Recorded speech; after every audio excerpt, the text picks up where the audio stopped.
What's up, everybody? I am DJ Kazzeo, and welcome to Talkin All That Kazz. Now, what is Talkin All That Kazz? Real quick, breaking it down, before I even get to that, let me tell you this. You want to know anything, you want to connect with me on social media, go to this address right here, www.djkazzeo.com, alright? All my stuff's up there. Instagram, Facebook, Twitter, all that good stuff is up there, okay?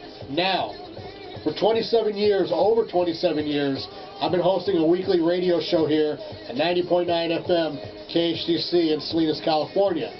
Every one of the shows I've ever done that's in my library is now online. You can go to this address right here, mixcloud.com/DJ_Kazzeo to hear all the shows, all the music, all the interviews, everything.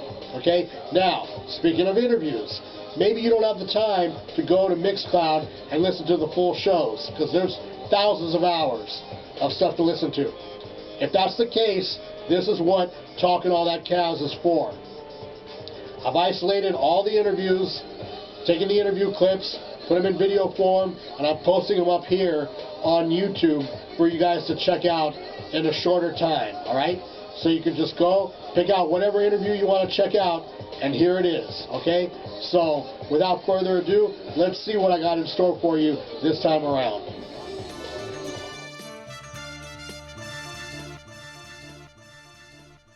That's right.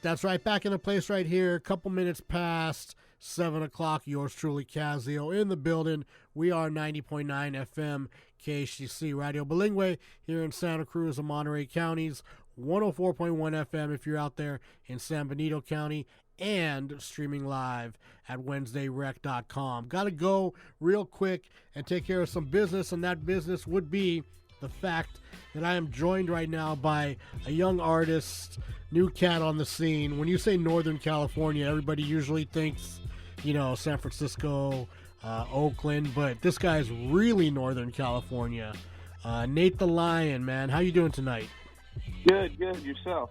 How you doing? Not too bad, man. Not too bad. So, as I was saying, man, you're like the true epitome of Northern California, in that you're Santa Rosa, right? A little north of Santa Rosa, right outside Utah, a little town called Potter Valley. Okay. So is that would that be in Butte County or? Mendocino County. Oh, Mendocino. Okay, got you. Whatever the case may be, true Northern California. So, I mean, run it back for me, man. Tell me a little bit about yourself and, how you got it all started. Well, we was actually having fun with my boy one time, and he was just kind of having fun in his house, little studio in his garage, you know what I mean? And he was kind of just jamming out, and he talked me into kind of getting on the mic and having fun with him, and next thing I knew, one of the artists that I was kind of just messing around with at the time, kind of doing a little work with him, invited me out to Jamaica for like a vacation. So I went out to Jamaica and with Sugar Blacks from Black Judah, and went out there and I showed him the mixtape that me and my boy did, and he was like, "Who is it?" And I was like, "Oh, that's me and my boy Luke." "Why?" And he's like, "'Cause you guys got timing, man." And I was like, "Oh, no way." And immediately he took us over to, or it was just me out there. He took me and him over to a Big Yard studio in Jamaica, and we went and recorded like a little single over there way back in the day, like a couple years ago. And ever since then, I just literally fell in love with it. I was like, it's therapy, and it's literally how to release, let go, and get a message out. You know what I mean? It's just immediately kind of just opened my eyes to a whole new way of expression. So from the very start to the point where you're in Jamaica and you're going into the studio with this cat in Jamaica, what's the elapsed time in that? That was probably only a month or two from the time that I had literally first hopped on a mic with my boy, he goes by Cali Green, in a studio at his house, and went on vacation, and it was pretty surreal to me. I was like, holy cow, I'm actually in like a really big studio over here. I was like, this is pretty crazy. I was like, this is awesome. I was kind of blown away a little bit. I was like, to be honest, but it was awesome. It was amazing, and Jock here ended up getting on the track. Terry Gansey, Jinja. It was a fun little collab that we did back in the day, as well as Black Judah and me on the track. So you always hear about early on things that you didn't know, things that you picked up along the way. So being that it happened so fast, what kind of nuances and learning things did you take from that experience? Really, to kind of like one of the things that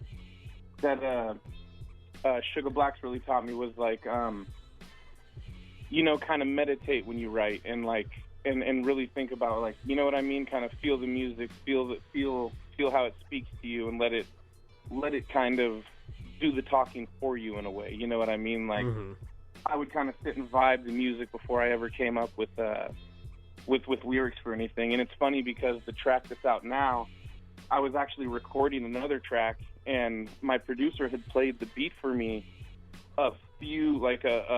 maybe about a half hour before I was in the studio working on a separate track, and I had finished it, and I had this song in my head that I had already had it kind of started, but I only had like the first little bit going, and the beat that he had played for me, which was the one that it's on now, it just immediately stuck in my head, and I was like, hey, can you just put the other beat on for me real quick? And it's crazy because the whole thing just kind of poured out of me. It just came out, and I was just like, it was almost kind of like when you're playing an instrument, when the instrument plays you, so to speak. You know what I mean? When you're just caught up in it, and it's kind of magic. You know what I mean? To be honest, it was just, and it was definitely something that I had been working on, but I didn't know how to say properly, per se, if you know what I mean. And it just clicked in that moment, and I was just kind of like, it was weird. It was kind of like magic, so to speak. And I got my part out, and I was having a hard time with the chorus, so I called a really good writer, a friend, and she came in and helped write the chorus, because I was like, I really want to get this point across, you know what I mean, that I'm trying to portray, and she just hit the nail on the head with it, and it was game on from there. And then Opio came on the track and just sealed the deal with it, and it was just great, you know what I mean. And I couldn't have been happier with the track that we came out with that's out right now, the Make the World a Better Place track, and just the message behind it, you know what I mean. That's the biggest part of it, is that we all need to get positive, you know what I mean? No doubt, man, no doubt. So we're going to jump into that in a second, before, but first, totally. Tell me about how the project all came together. I mean, how did you connect with Opio from Souls of Mischief?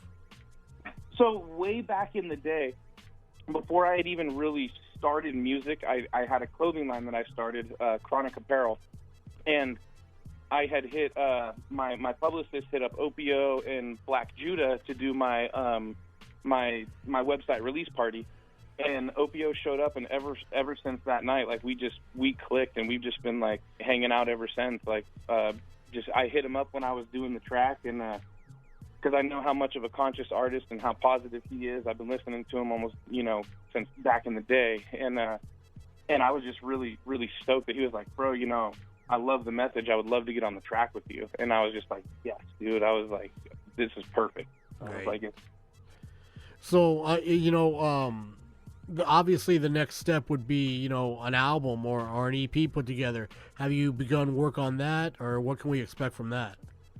Yeah, I have. I had a little EP that I was already working on before I finished this single, and as soon as I kind of took off making this one, I was just like, yo, this is the song that needs to go out. Like, and I made this song probably, I started working on this song almost a year ago, and I had it finished with Opio on it about 8 months ago, but I didn't have the person on the hook that I wanted singing it. We had written it, but I didn't have the artist that I wanted like the actual voice on it. You know what I mean? Right. And then Misha Renee signed to Gorilla Status, and it just was a home run. She just came in and knocked it out of the park as soon as she hit the studio with it, and I was just like, wow. I was like, this song is ready right now. It couldn't have been a better time. I was like, it needs to go out. And what was I mean, how did the connection with her happen?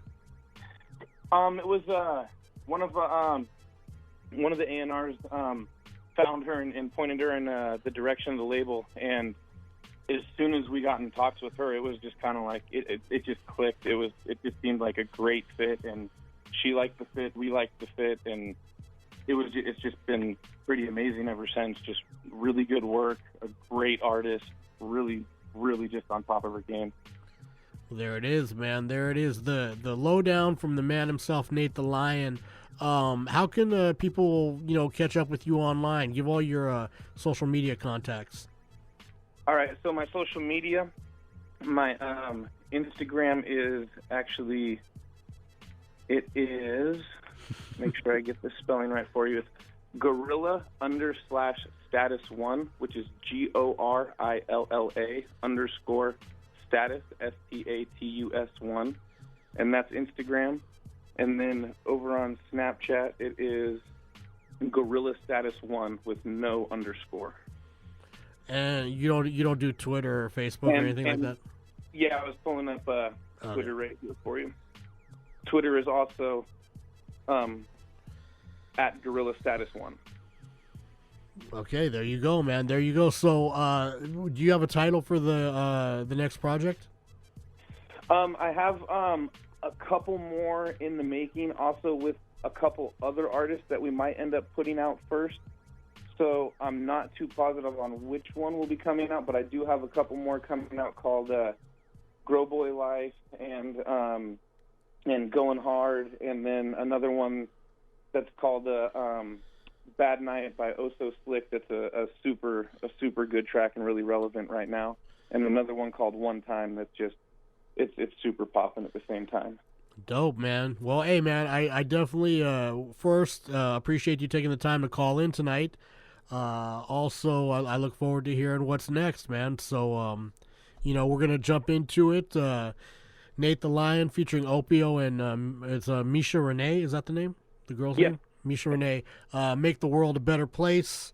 And I'm gonna let you get back to doing what you're doing, man. But thanks again for calling in tonight, all right? Hey, no problem at all, man. Thank you for having me on. All right, man. Peace. All righty.